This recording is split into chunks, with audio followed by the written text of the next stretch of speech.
2주 전에 위선에 대해서 잠깐 말씀을 드렸습니다. 들키기 전까지는 참선이지 않겠느냐, 그러니 들키지 말고 한번 해보시라 라고 말씀을 드렸던 것 같습니다. 지난주에 들켜버리고 말았습니다. 어느 분과 상담 중에 목사님 늘 손해보라고 자꾸 양보하라고 그러시는데 그렇게 사는 게 정말 가능합니까? 목사님은 정말 그럴 수 있습니까? 하고 저한테 단도직입적으로 물어보셨습니다.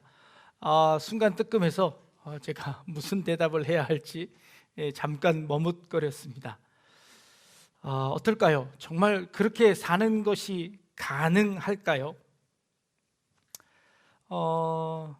예수님이니까 그렇게 하실 수 있었죠. 그리고 또 종교인이니까 그렇게 할 수 있지, 진짜 그렇게 사는 게 정말 가능할까요? 불가능한 일 아닙니까? 라는 그런 말씀이셨습니다. 예수님이 그렇게 살라고 했는데 실제로 삶에서는 정말 불가능한 일 아닙니까? 어떻게 한쪽 뺨을 때렸는데 다른 한쪽 뺨을 돌려댑니까? 오리를 가라고 하는데 어떻게 십리를 가겠다고 말할 수 있겠습니까? 이게 우리 삶의 딜레마입니다. 그렇게 할 수 없지요. 그래서 그렇게 하려고 노력합니다. 그렇게 노력하려고 하는 것을 보면서 그러지도 못한 인간이 그러려고 노력하는 모습 보고 위선이라고 이야기합니다. 그렇죠? 그런 말 들어가면서도 우리는 또 그렇게 살 수밖에 없는 것이 우리의 모습 아닐까요? 오늘 예수님께서 이 본문에서 22장까지 계속 유대인들과 바리새인들과 서기관들과 논쟁을 벌이셨습니다. 그러다 23장에 오시면서는 갑자기 말씀의 톤을 바꾸셨습니다. 그리고는 이 바리새인과 서기관들을 호통치시면서 책망하시는 장면입니다. 이제 한 달 동안 여러분들이 계속 주일마다 책망을 들으실 겁니다. 예수님이 책망하신 그 책망을 제가 이제 그대로 할 거니까 여러분들도 이제 각오를 하고 오셔야 됩니다. 예수님의 책망이 어떤 책망이었는지를 한번 살펴볼 건데요. 이 책망을 듣는 사람들이 어떤 사람이었는가 하면 서기관들과 바리새인이었습니다.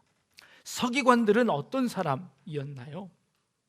언제부터 등장하기 시작한 사람이냐면요, 학사 에스라가 바벨론 포로 시기를 거치고 나서 거기서 신앙생활을 잘 하던 사람들이 예루살렘으로 돌아온 다음에 생겼습니다. 학사 에스라라고 해서 하나님의 율법과 하나님을 섬기는 이 도리에 관해서 굉장히 잘 아는 사람들이었습니다. 바벨론 포로가 70년 이상이었습니다. 70년이라면 벌써 두 세대가 지난 겁니다. 여러분 한번 생각해 보십시오. 여러분들의 증조 할아버지가 가지고 있던 신앙을 여러분들이 가진다는 것이 그게 가능할까요? 쉽지 않은 일입니다. 그렇다면 이분들은 포로로 잡혀가서 바벨론에 살면서도 그들은 이 하나님의 율법을 지키기 위해서 그 율법을 대대로 연구하고 대대로 그것을 잘 전수했던 아주 존경받을 만한 사람들이었습니다. 그 사람들이 그 자기의 삶의 터전들을 다 버리고 예루살렘으로 돌아온 겁니다. 하나님의 말씀 하나 붙잡고, 하나님의 말씀 그것 하나 붙잡고 하나님을 잘 섬기기 위해서 자신의 살고 있던 모든 그 터전들, 그 당시에 바벨론은 최고의 문명의 도시였는데 그 문명의 도시에 살던 거 다 버려두고 예루살렘, 그것도 성문이 다 부서져 버리고 사람이 살 수 없는 폐허가 된 그곳을 회복하기 위해서, 하나님의 성전을 회복하기 위해서 돌아온 사람들이, 귀환한 사람들이 바로 이 서기관들이었습니다. 그것을 앞장섰던 사람들이 바로 이 서기관들이었습니다. 그러니 이 사람들은 굉장히 믿음이 좋은 사람들이고 하나님을 향하여서 헌신한 사람들이고 하나님을 위해서 자신의 모든 것들을 다 내어놓을 수 있는 그런 사람들이 서기관들이었습니다. 바리새인들은 어떤 사람들인가요? 그 당시에 성전이 없어지고 회당에서 모일 때 랍비라고 하는 사람들, 그 성전에서 하나님을 잘 섬기기로 유명한 사람들, 그 동네마다 그곳 교회를, 회당을 지키며 그곳에서 신앙을 전수하고 그곳에서 말씀대로 살아가려고 서로 격려하면서 살아갔던 사람들이 바리새인들이었습니다. 이렇게 믿음을 잘 지켰던 서기관과 바리새인들이었습니다. 그런데 그들에게 예수님께서 지금 독사의 자식들아 하고 욕을 하고 계시는 겁니다. 그 사람들을 지금 책망하고 계시는 겁니다. 너희들의 그 믿음이 다 잘못된 믿음이다 라고 말씀하시는 것입니다.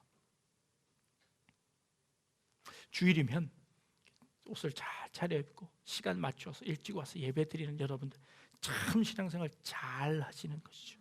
서기관과 바리새인들에 비하면 오히려 그들이 우리보다 훨씬 나을 수도 있습니다. 그런데 그런 사람들을 예수님께서 지금 책망하고 있는 겁니다. 그들의 책망의 이유를 한 3가지 정도를 살펴보려고 합니다. 첫 번째는요, 언행의 일치가 되지 않는 사람들이다 라고 이야기합니다. 무엇인지 그들이 말하는 바는 행하고 지키되 그들이 하는 행위는 본받지 말라. 그들은 말만 하고 행하지 아니한다 라고 기록하고 있습니다. 말만 하고 행하지 않는답니다. 말은 번지르하게 하면서 실제 삶은 그렇게 살지 않는다라고 이야기하는 겁니다.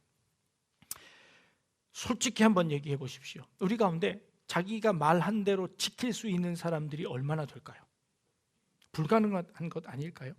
내가 이야기하고 내가 말하는 것처럼 사는 사람 누가 있을까요? 여러분들이 자녀에게 잔소리하는 만큼만 여러분들이 사신다면 여러분은 정말 의인이고 훌륭한 사람이 되실 겁니다. 자녀들에게 하는 것만큼도 사실은 우리는 못하지 않습니까? 우리가 말한 것만큼 지키지 못하는 게 우리의 인간의 모습 아닙니까? 그런데 지금 예수님께서 책망하시는 것은 그 사람들이 말하는 대로 살지 않음을 책망하고 계십니다. 아니, 예수님, 그렇게 살 수 있는 사람은 이 땅에 없습니다. 아니, 그렇게 살 수 있는, 말만 하는 것만이라도 사실은 잘하는 것 아닙니까? 그렇게 말하고 그것을 위해서 노력하는 것만으로도 사실은 잘하는 것 아닙니까? 근데 예수님께서 아니라고 하십니다. 이 땅에 완성된 사람은 없을 겁니다. 그런데 사실 그렇기 때문에 우리에게 필요한 것은 룰이 필요합니다. 형식이 필요합니다. 완성된 사람이 없기 때문에 그 완성을 향해 나아가는 과정 속에서 우리는 어떤 틀이 필요한 겁니다.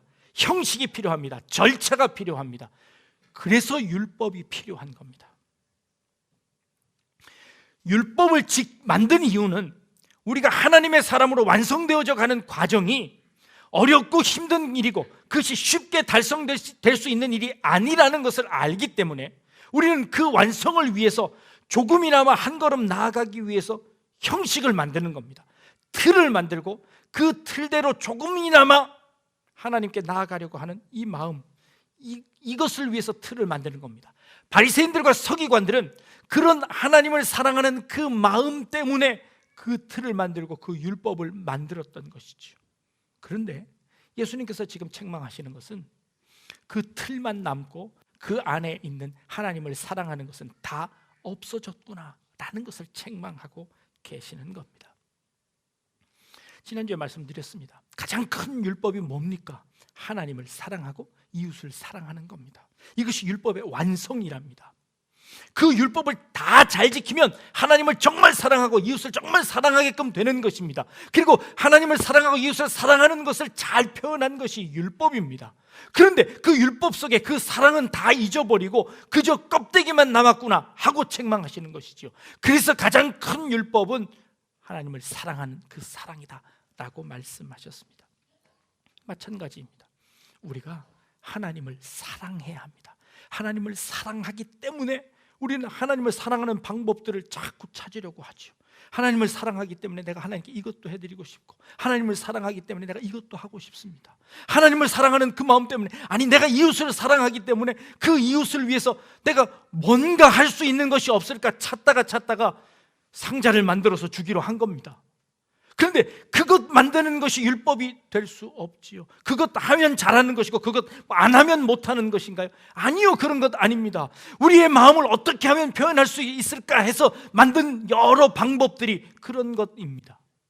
그래서 그런 방법들을 통해서 이웃들을 섬기고 하나님을 사랑하겠다라고 하는 것이지요. 형식은 바로 이런 겁니다.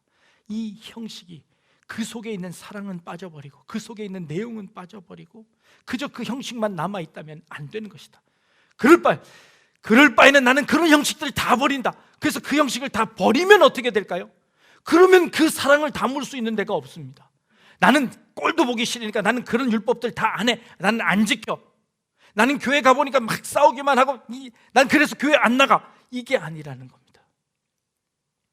우리의 삶 가운데 이 형식과 이 안에 있는 내용들이, 이 삶이 늘 하나 되어서 이것이 조화롭게 이루어져야 하는 것이지요. 바리새인들은 여러 가지 형식들을 정했습니다. 그들은 온전한 하나님께 드리기 위해서 온전한 11조를 드렸습니다. 온전한 11조를 어떻게 드렸냐면 박하와 근채와 회향의 11조를 드렸답니다. 이것은 무엇이냐면 자기들이 농사지어는 아주 큰 일 말고 아주 자질구레하게 있어서 조금의 수익을 보는 것들입니다. 그러니까 이것은 있으나 없으나 비슷한 겁니다. 그런데 그들은 그런 것까지라도 정확하게 세워서 그것을 정확하게 하나님 앞에 드렸다는 겁니다. 이들의 믿음이 좋은 믿음인가요?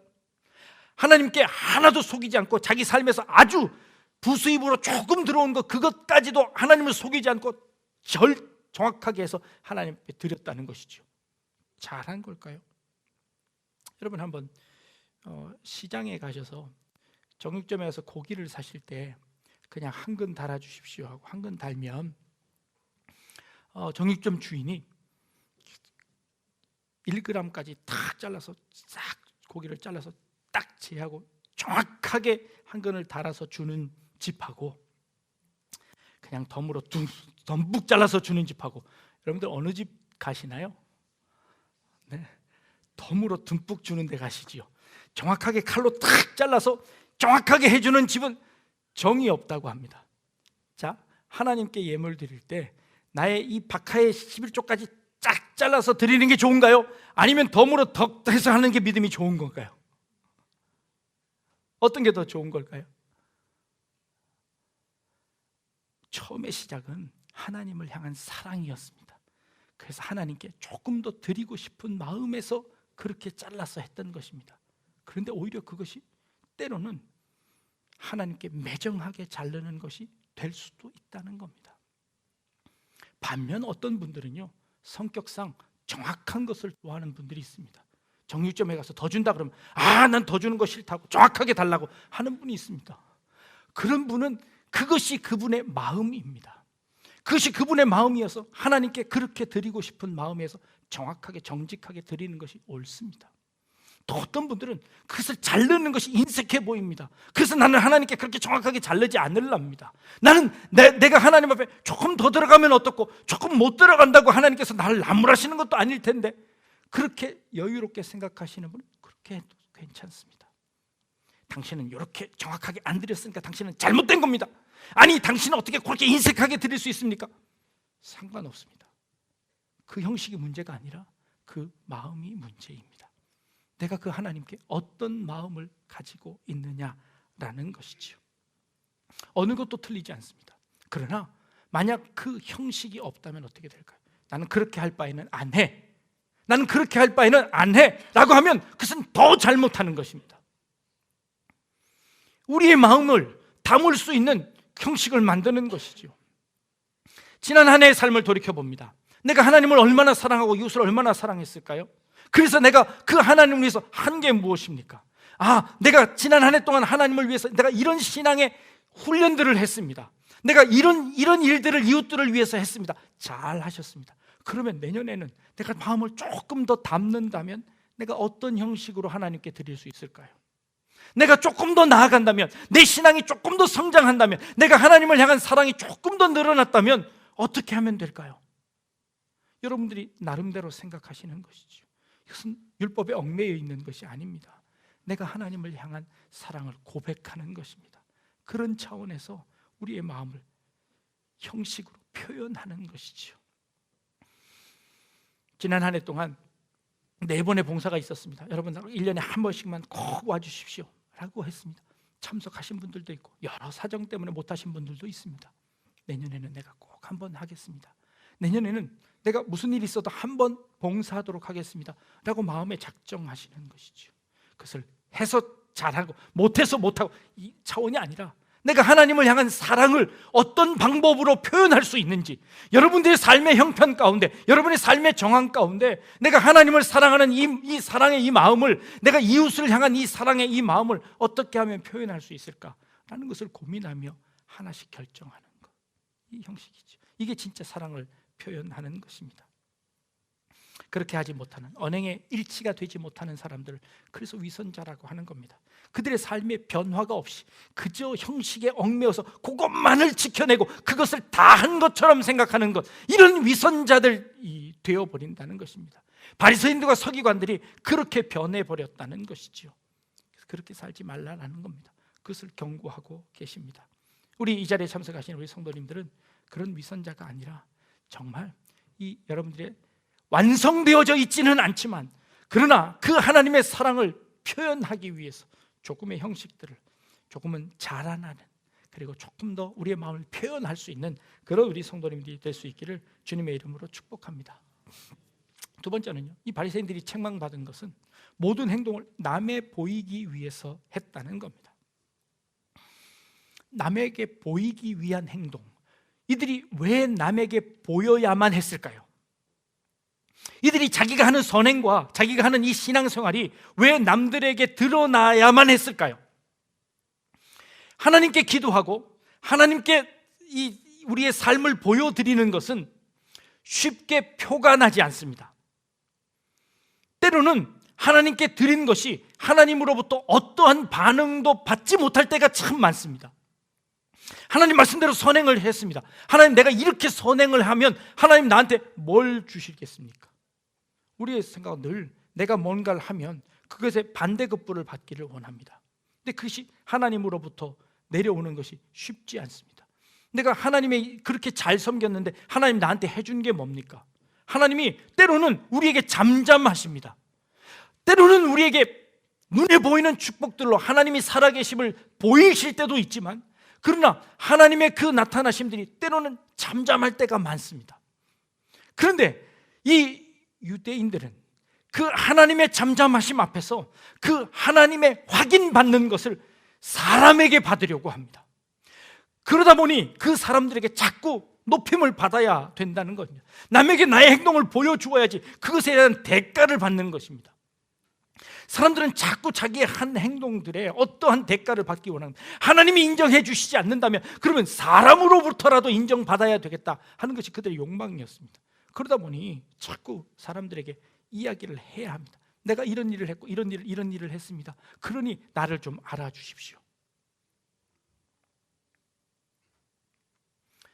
연인들과의 사랑의 관계에서 그 연인들끼리 속삭이는 그 속삭이면 다른 사람들이 들을 수 없습니다.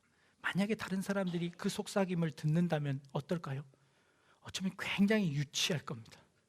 그런데 둘 사이에는 그것이 사랑의 은밀한 대화입니다. 그것이 폭로되는 순간 어쩌면 추해질 수도 있습니다. 두 사람의 사랑은 은밀할 때 훨씬 더 아름답습니다. 하나님과 우리의 사랑은요, 하나님과 나만 알 수 있는 관계입니다. 세상이 알 수도 없고 세상이 줄 수도 없는 그 평안이 우리에게 있는 겁니다. 이게 진짜 하나님의 사랑입니다.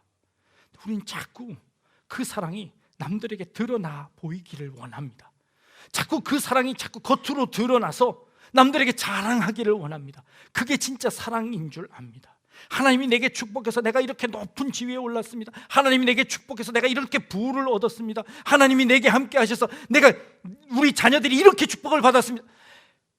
그 축복 말고 그것보다 더 깊은 축복이, 하나님이 우리에게 주시는 그 은혜가 얼마나 큰지를 깨닫지 못한 사람이기 때문에 자꾸 세상으로 드러나는 축복들만 원하는 겁니다. 아니, 도대체 저 사람은 아무거 감사할 것도 없는데 매일 저렇게 감사하고 사는 이유가 뭘까? 저 사람은 가진 것도 없는데 어떻게 저렇게 살 수 있을까? 세상이 알 수 없는 그 비밀들이, 세상이 알 수 없는 그 기쁨들이 우리의 삶 속에 있는 겁니다. 이게 진짜 신앙이고 이게 진짜 믿음인 것이지요. 그 믿음이 우리 가운데 있으면 세상 사람들이 알아주지 않더라도 나는 기쁩니다. 나는 평안합니다. 나는 걱정이 없습니다. 하나님께서 다 책임져 주실 것이기에, 하나님과 그 깊은 교제 가운데 있기에 나는 행복합니다 라고 고백할 수 있는 것이죠. 근데 그 고백이 없는 사람들이, 그 하나님의 사랑을 맛보지 못한 사람들이 자꾸 이웃들에게 이야기합니다. 내가 이것 때문에 하나님을 찬양하고, 이것 때문에 하나님을 찬양하고, 하나님 내게 축복을 주셔서 내가 이렇게. 그 축복은 비상적인 것에 불과합니다. 그것으로 인정받으려고 하지 마십시오. 그것을 인정받으려고 하는 순간 우린 자꾸 사람 앞에서 뭔가 보여줘야 합니다. 아니, 번듯하게 입고 갈 옷도 없는데 내가 어떻게 교회를 가? 그런 차원의 신앙이 아니라는 겁니다. 아니, 예수 믿으면 돈도 좀 있어야지. 예수 믿으려면 가서 행색 좀 하려면 그래도 내가 뭐 좀 있어야지. 내가 지위도 어느 정도 있어야지. 그런 것을 원하는 것이 아니라고 말씀하시는 겁니다. 남에게 보이기 위해서 하는 것은, 결국 이것은 하나님을 위한 신앙이 아니라 결국 나를 위한 신앙인 것이죠. 그것은 결국 내 욕심을 채우기 위한 신앙에 불과한 것입니다. 결국 그것은 하나님을 사랑하는 것이 아니라 내 욕심을 사랑하는 것이고 내 것을 채우기 위한 그런 결과에 불과하다는 것이죠.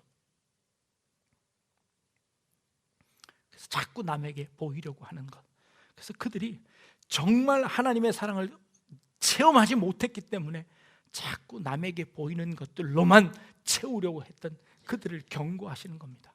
하나님의 은밀한 사랑을 체험해봐라. 하나님의 그 놀라운, 이해할 수 없는 그 깊은 사랑을 한번 깨달아봐라. 그러면 그 더 이상 너희 그것이 자랑거리가 되지 않을 것이다. 사도 바울이 예수님을 만나고 나서, 예수님을 그 진정으로 만나고 나서 나의 모든 것을 분토와 같이 버렸다라고 이야기합니다. 자기가 가진 그 모든 자랑하는 것은 그 배설물과 같이 다 버렸다고 이야기합니다. 그것이 중요하지 않더라는 겁니다.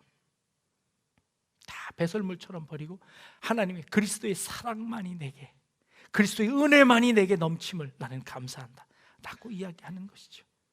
이 유대인들이, 바리새인들이, 서기관들이 놓치고 있었던 부분들입니다. 세 번째는 대접받기를 좋아했습니다. 존경받기를 좋아했습니다. 높아지기를 좋아했습니다. 내가 하나님을 이만큼 안다. 내가 하나님을 이만큼 아니, 내가 당연히 높은 자리에 앉아야 하지 않겠느냐? 너희들은 하나님에 대해서 모르지 않느냐? 내가 그 높으신, 그 전능하신 하나님을 내가 이만큼 아니, 너희들은 나한테 배워라 하고 그들은 높은 자리에 앉기 시작했습니다. 그리고 그 하나님에 대해서 가르칩니다. 하나님이 이런 걸 좋아합니다, 이런 걸 좋아합니다. 형식을 가르칩니다. 결국 그들은 하나님을 제대로 알지 못하는 것이었습니다. 하나님은 무한하십니다. 하나님은 높으십니다. 하나님은 끝이 없으십니다. 우리가 하나님에 대해서 알면 알수록 사실 하나님에 대해서 모르는 게 더 많아지는 것이 사실입니다. 이게 진짜 아는 겁니다. 하나님은 유한하셔서 내가 하나님을 요만큼 알았다가 1년 후에 하나님을 요만큼 알면 하나님의 모르는 부분이 없어지는 것이 아니라 하나님을 알면 알수록 하나님의 모르는 부분이 더 커지는 것입니다. 그래야 하나님이 무한하신 하나님이죠. 하나님을 내가 오늘 알고 내일 하나님을 더 많이 알게 되었다면 그 하나님은 유한한 하나님입니다. 내가 아는 만큼 하나님의 모르는 부분이 줄어들었다면, 내가 하나님에 대해서 점점점 많이 알아져서 나중에 하나님에서 다 알게 되었다 라고 이야기하는 순간 하나님은 하나님이 아니게 되어집니다.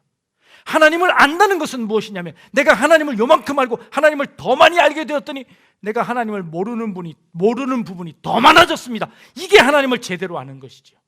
그렇다면 우리의 진짜 선생은 누구입니까? 하나님에 대해서 나는 정말 모르겠습니다. 하나님이 도대체 어떤 분인지 감히 상상도 할 수 없습니다. 하나님의 그 깊음과 하나님의 그 넓음과 하나님의 그 높으심이 얼마나 큰지 내가 도무지 이해할 수가 없습니다. 이게 하나님을 제대로 아는 겁니다. 그런데 이들은 하나님에 대해서 마치 다 아는 것처럼, 하나님에 대해서 법칙이 있는 것처럼, 하나님께 축복받으려면 이렇게 하면 축복받을 수 있습니다. 하나님은 그 법칙대로만 움직이셔야 합니까? 하나님은 요거 좋아하시니까 하나님은 요거 좋아하시는 거 요거 하면 됩니다. 하나님은 편식하시는 하나님이십니까? 하나님이 뭘 좋아하시고 하나님이 어떤 하나님이신지 여러분들이 어떻게 아십니까?